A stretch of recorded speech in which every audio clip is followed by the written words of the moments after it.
Hello दोस्तों, आज लोग हम बात करते हैं डेंगू फीवर के बारे में। तो आज हम समझेंगे डेंगू फीवर की डेफिनेशन, डेंगू फीवर के साइन सिम्टम्स और डेंगू फीवर कितना क्रिटिकल हो सकता है, क्या क्या इसमें साइन सिम्टम्स होंगे, उस बारे में आज लोग हम बात करते हैं। तो सबसे पहले हम देखते हैं इसकी डेफिनेशन। डेंगू फीवर को हम हड्डी तोड़ बुखार भी कहते हैं क्योंकि इसमें हड्डियों में बहुत तेज दर्द होता है, जिससे यह एहसास होता है कि जैसे हमारी हड्डियां टूट गई हो। तो इसलिए इसका नाम हड्डी तोड़ बुखार भी कहा जाता है। जो डेंगू फीवर होता है ये एक वायरस होता है, डेंगू वायरस से होने वाला रोग है। और इसका जो कैरियर होगा यानी कि इसे फैलाता कौन है, तो इसे फैलाता है फीमेल एडीज एजिप्टाइप नाम का एक मच्छर होता है। फीमेल एडीज एजिप्टाइप नाम का एक मच्छर होता है जिसकी सलाइवा में डेंगू का जो वायरस होता है वो होता है, और वो काटने से हमारी बॉडी में यानी कि ह्यूमन बॉडी में इंजेक्ट किया जाता है, तो उसके कारण डेंगू फीवर होता है। तो डेंगू फीवर को हम 3 क्लास में क्लासिफाइड कर सकते हैं, यानी कि जो उसकी फेज होगी हम उसे 3 पार्ट में डिवाइड करते हैं। तो सबसे पहले हमारी जो फेज है वह है फेब्राइल फेज। जो फेब्राइल फेज होती है वो 7 डेज की होती है। इसमें क्या होता है, अचानक से बहुत तेज फीवर होता है, 104 से 105 डिग्री फ़ारेनहाइट तक फीवर होता है। सेकंड हमारे पास है क्रिटिकल फेज। ये 2 दिन की क्रिटिकल फेज होती है, यानी कि इसमें जो पेशेंट होता है वो बहुत ज़्यादा क्रिटिकल बीमार हो जाता है, डेंजरस बीमार हो जाता है, इसलिए इस फेज को हम क्रिटिकल फेज कहते हैं। और ये फेज होती है 2 दिन की। थर्ड हमारे पास आती है रिकवरी फेज, यानी कि क्रिटिकल फेज के बाद जो पेशेंट होता है वो रिकवरी की साइड आता है, तो इसलिए इस फेज को हम कहते हैं रिकवरी फेज। रिकवरी फेज 2 से 3 दिन की होती है, यानी कि इसका टोटल जो टाइम पीरियड होता है वो लगभग 12 से 15 दिन होता है रिकवर होने का। सबसे पहले हम देखते हैं फेब्राइल फेज। फेब्राइल फेज क्या होती है, इसमें हमारे बॉडी में जो फीवर होता है वो 105 डिग्री फ़ारेनहाइट तक होता है, यानी कि बहुत तेज फीवर होता है। यहाँ पर तेज फीवर देख सकते हैं हम। दूसरा हमारे पास हेडेक होगा, सर में बहुत तेज दर्द होगा, और मसल्स में क्या होता है, पेन होता है, जिसे मैग्लिया बोलते हैं। मसल्स में, बोन में और जॉइंट्स में बहुत तेज पेन होता है। Pain inside the behind the eye, यानी कि आंखों के पीछे बहुत तेज दर्द होता है। बॉडी पर स्पॉट हो जाते हैं जिन्हें पैचेस बोलते हैं, रश बोलते हैं, तो ये हम डायग्राम में देख सकते हैं। ब्लीडिंग होती है म्यूकस मेम्ब्रेन के थ्रू, म्यूकस मेम्ब्रेन जो होती है उनसे ब्लीडिंग हो जाती है। फटीक यानी कि थकान बहुत ज़्यादा होती है, नोज से ब्लीडिंग हो सकती है। नोजिया एंड वॉमिटिंग, यानी कि मितली और उल्टी का मन, मितली या उल्टी का मन बोलते हैं, या फिर उल्टी भी होती है। तो ये फेब्राइल फेज में होती है, जो इसकी प्राइमरी फेज होती है। 7 डेज की ये फेज होती है, तो इसमें ये सिम्टम्स आ सकते हैं। नेक्स्ट हमारे पास फेज है क्रिटिकल फेज। जो क्रिटिकल फेज है इसमें क्या होता है, ल्यूकोपीनिया। ल्यूकोपीनिया होता है लो टीएलसी, यानी कि हमारी बॉडी में जो टीएलसी होती है, मैंने पिछली वीडियो में बताया हुआ है सीबीसी वाली रिपोर्ट में, जो टीएलसी होती है वो 4000 से 11000 तक होती है। 4000 से 11000 तक होती है। यदि 4000 से टीएलसी क्या हो जाती है, कम हो जाती है। यहाँ पर 4000 से क्या हो गई, कम हो गई। तो अगर कम हो जाती है तो ऐसी कंडीशन को हम ल्यूकोपीनिया बोलते हैं। ऐसी कंडीशन को हम क्या बोलते हैं, ल्यूकोपीनिया, क्योंकि टीएलसी को, जो टीएलसी होती है उसे टोटल ल्यूकोसाइट काउंट बोलते हैं। तो ल्यूकोसाइट का कम होना क्या कहलाता है, ल्यूकोपीनिया। और ल्यूकोपीनिया जो होता है वो इन्फेक्शन को शो करता है, यानी कि हमारी बॉडी में क्या है, इन्फेक्शन है। नेक्स्ट हमारे पास है थ्रोम्बोसाइटोपिनिया। थ्रोम्बोसाइटोपिनिया होता है लो प्लेटलेट्स। आपने देखा भी होगा जो डेंगू फीवर होता है इसमें प्लेटलेट्स बहुत तेजी से गिरती है, उसे हम बोलते हैं थ्रोम्बोसाइटोपिनिया। अगर ये ज़्यादा गिर जाए तो उसकी वजह से हो सकता है प्लाज्मा लीकेज, यानी कि अगर प्लेटलेट्स यहाँ पर ज़्यादा कम हो जाए तो उस कंडीशन में प्लाज्मा लीकेज हो सकता है, यानी कि हमारी बॉडी से फ्लूइड बाहर निकल सकता है, या फ्लूइड हमारे रेस्पिरेटरी डिस्ट्रेस कर सकता है, यानी कि लंग्स में भर सकता है। तो ऐसी कंडीशन को हम क्या बोलते हैं, प्लाज्मा लीकेज। नेक्स्ट हमारे पास है नोजिया एंड वोमिटिंग। नोजिया होगा, उसमें उल्टी का मन होगा, वोमिटिंग उल्टी होगी। तो ये क्रिटिकल फेज है जिसमें ये सारे सिम्टम्स आएंगे किसी भी ह्यूमन बीइंग में। लिकोपीनिया यानी कि टीएलसी का कम होना, थ्रोम्बोसाइटोपिनिया प्लेटलेट्स का कम होना, प्लाज्मा लीकेज यानी कि फ्लूइड का लीकेज होना, और नोज़िया एंड वोमिटिंग, ये सिम्टम्स रहेंगे। नेक्स्ट हमारे पास है रिकवरी फेज। तो रिकवरी फेज में सबसे पहला आता है हीमोडायनामिक स्टेबलाइजेशन। हीमोडायनामिक स्टेबलाइजेशन क्या होता है? एक ट्रीटमेंट का प्रोसीजर होता है जिसमें ब्लड फ्लो और ब्लड प्रेशर और जो हार्ट होता है उसकी मूवमेंट को मेजर किया जाता है, वो नॉर्मल है या नहीं है। तो हीमोडायनामिक स्टेबलाइजेशन क्या होता है?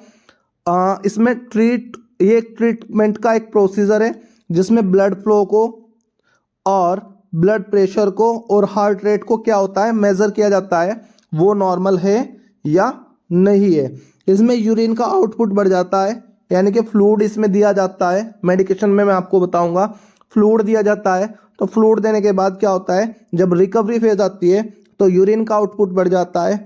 क्लिनिकल ओवरऑल क्या होता है, यानी कि सारे क्लिनिकल में इंप्रूवमेंट आएगा। जो हमारी पीसी, जिसे हमने अभी थ्रम्बोसाइटोपिनिया बोला, वे भी इंक्रीज होनी स्टार्ट हो जाती है। ल्यूकोसाइटोपिनिया, जिसे हमने टीएलसी बोला है, वो भी इंक्रीज होनी स्टार्ट हो जाती है। तो ओवरऑल जो हमारी सीबीसी की रिपोर्ट है, यानी कि ये किसके अंडर आती है, दोनों चीजें सीबीसी के अंदर आती है। तो सीबीसी की जो रिपोर्ट होती है उसमें क्या होने लगता है, इंप्रूवमेंट होने लगता है। फ्लूइड ओवरलोड हो जाता है, जिसके कारण सेरिब्रल एडिमा हो सकता है यदि यूरिन आउटपुट ना बढ़े, तब ऐसी कंडीशन होती है। नॉर्मली ऐसी कंडीशन नहीं होती। साइन सिम्टम्स की अगर हम बात करें तो साइन सिम्टम्स है हमारे पास, सबसे पहले इसमें जो फीवर होगा वो 105 डिग्री फ़ारेनहाइट तक हो जाएगा, यानी कि इसमें बहुत तेज बुखार चढ़ता है बॉडी में, क्योंकि इन्फेक्शन ज़्यादा होता है। तो इन्फेक्शन की वजह से बॉडी का टेम्परेचर बढ़ जाता है।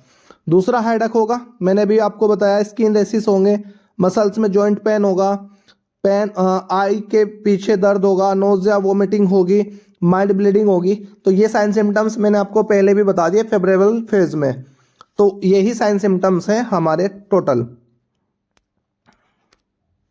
इसके बाद आते हैं वार्निंग साइन। तो वार्निंग साइन क्या होते हैं इसमें, यानी कि ये कंडीशन ऐसी आ गई कि इसमें हमें हॉस्पिटलाइज होना पड़ सकता है। तो वार्निंग साइन क्या होगी, सीवियर एब्डोमेन पेन होगा, यानी कि पेट में बहुत तेज दर्द होता है। वॉमिटिंग कंटिन्यूअस होती है, लगातार वॉमिटिंग होती रहेगी। वॉमिटिंग के वजह से क्या हो जाता है, जो हमारे इंटरनल ऑर्गन होते हैं उनमें स्वेलिंग आ जाती है। इंटरनल ऑर्गन में क्या होगा, स्वेलिंग आ जाएगी वॉमिटिंग के कारण। वॉमिट के साथ ब्लड भी आ सकता है, डिस्पोनिया हो सकता है, लिम्फ नोड में स्वेलिंग आ सकती है, डायरिया हो सकता है, यानी कि लूज मोशन भी हो जाता है। और एसाइटिस होता है फ्लूइड का भरना, यानी कि स्टमक में क्या हो जाता है, फ्लूइड भर जाता है। तो फ्लूइड के भरने को, पानी के भरने को, पेट में पानी के भरने को हम एसाइटिस बोलते हैं। और ये लगातार होता है, परसिस्टेंट वोमिटिंग के कारण हो सकता है डेंगू में। और ये डेंगू का सबसे आम लक्षण है जब वो क्रिटिकल कंडीशन में जाता है। लीवर का साइज बढ़ जाता है, हिमेटोमिगली हो जाता है। एसजीओटी एसजीपीटी, यानी कि एलएफटी जो हमारा टेस्ट होता है, लीवर फंक्शन टेस्ट होता है, उसमें दो एंजाइम होते हैं, एसजीओटी और एसजीपीटी। तो इन दोनों एंजाइम की जो नॉर्मल रेंज होगी, मैंने एलएफटी वाले लेक्चर में आपको बताया हुआ है। उनमें जो नॉर्मल रेंज है वो 5 से 50 यूनिट पर एल है, यानी कि लीटर। और डेंगू फीवर में हो जाती है ये 1000 यूनिट पर लीटर, यानी कि एंजाइम इतने इंक्रीज हो जाते हैं जो शो करते हैं लीवर का इन्फेक्शन, लीवर इन्फेक्शन को शो करते हैं। तो उनकी जो वैल्यू होती है वो लगभग हो जाती है 1000 यूनिट पर लीटर। ये इसके वार्निंग साइन है। अब हम डायग्नोस को देखते हैं, डायग्नोस किस तरह से कर सकते हैं, हम इसकी पहचान कैसे करेंगे। तो सबसे पहले हमारे पास जो ब्लड टेस्ट होगा, एलिजा टेस्ट होता है जो सीरम के थ्रू होता है। एंटीबॉडी टेस्ट होता है आईजीएम आईजीए। दूसरा इसका टेस्ट होता है NS1। एसजीओटी एसजीपीटी क्योंकि इसमें बढ़ता है बहुत ज़्यादा, क्योंकि लीवर इसका एक टारगेट ऑर्गन की तरह माना जाता है। डेंगू का जो टारगेट ऑर्गन है वो लीवर माना जाता है। तो एसजीओटी एसजीपीटी का टेस्ट होता है। सीबीसी इसलिए किया जाता है क्योंकि इसमें टीएलसी और प्लेटलेट्स दोनों काउंट होते हैं, तो इसलिए सीबीसी का टेस्ट कराते हैं। चेस्ट रेडियोग्राफी यानी कि चेस्ट का हम क्या कराते हैं, एक्सरे कराते हैं। तो एक्सरे इसलिए कराया जाता है क्योंकि पेरिकार्डियल इफ्यूजन ना हो जाए, यानी कि जो लंग्स की जो लेयर होती है बाहर की, उसमें पानी ना भर गया हो। क्योंकि एसाइटिस में पेट में पानी भरने के बाद वो चेस्ट की साइड चलता है और चेस्ट की साइड जाने पर उसे बोलते हैं इफ्यूजन, प्लूरल इफ्यूजन। यूएसजी इसलिए कराया जाता है क्योंकि पेट में पानी भर जाता है, पेट पेरिटोनियल कैविटी में भर जाता है। तो पेरिटोनियल कैविटी में एसाइटिस यानी कि पानी भरने का जो प्रमाण मिलेगा वो अल्ट्रासाउंड के थ्रू मिलेगा। तो इस तरह से हम डायग्नोस कर सकते हैं कि डेंगू फीवर को। नेक्स्ट हमारे पास है मेडिकेशन। तो मेडिकेशन में हम क्या देंगे? अगर पेन है तो एनाल्जेसिक देंगे। तो एनाल्जेसिक में हमारे पास जीरोडोल पी है जो स्क्रीन पर दिखाई गई है। नॉर्मल पेन में भी हम इसे ले सकते हैं, इंटाजेसिक है, नॉर्मल पेन में भी ले सकते हैं। एंटीपायरेटिक हमारे पास पैरासीटामोल है जो एंटीपायरेटिक है। एंटासिड्स हमारे पास डाइजीन होगी। एंटीप्लेटलेट्स, एंटीप्लेटलेट्स में हम लेंगे कैरेपिल और प्लेटेंजा। कैरेपिल और प्लेटेंजा का ये हमारे पास कैरेपिल है। तो कैरेपिल कुछ इस तरह से दिखाई गई है। ये हमारे जो हमारे पास थ्रोम्बोसाइटोपिनिया हुआ है यानी कि प्लेटलेट्स कम होती है उसके लिए दी जाती है। नेक्स्ट हमारे पास है एंटी ब्लीडिंग। एंटी ब्लीडिंग में हम टैक्साकाइंड देंगे। फ्लूइड रिप्लेसमेंट, क्योंकि इसमें फ्लूइड का बहुत ज़्यादा रिक्वायरमेंट होती है। प्लाज्मा इसमें कम होता है क्योंकि पीसी जो प्लेटलेट्स है उसके कम होने की वजह से प्लाज्मा जो होता है वो कम हो जाता है। तो इसमें हमारे फ्लूइड की रिक्वायरमेंट बहुत ज़्यादा होती है। तो फ्लूइड में हम देंगे, फ्लूइड में हमारे पास डीएनएसए और आरएलए। डीएनएसए डेक्सट्रोज नॉर्मल सलाइन जिसमें 5% डेक्सट्रोज होता है, और आरएलए जिसे रिंगर लैक्टेट भी बोलते हैं, ये डिहाइड्रेशन और वोमिटिंग को कंट्रोल करता है। नेक्स्ट हमारे पास है अगर ब्लीडिंग होती है तो टैक्साकाइंड दे सकते हैं। तो ये मेडिकेशन है। नॉर्मली मेडिकेशन जो दिया जाता है ये नॉर्मल कंडीशन में दिया जाएगा, लेकिन अगर क्रिटिकल कंडीशन आ जाती है तो पेशेंट को हॉस्पिटलाइज कराया जाएगा।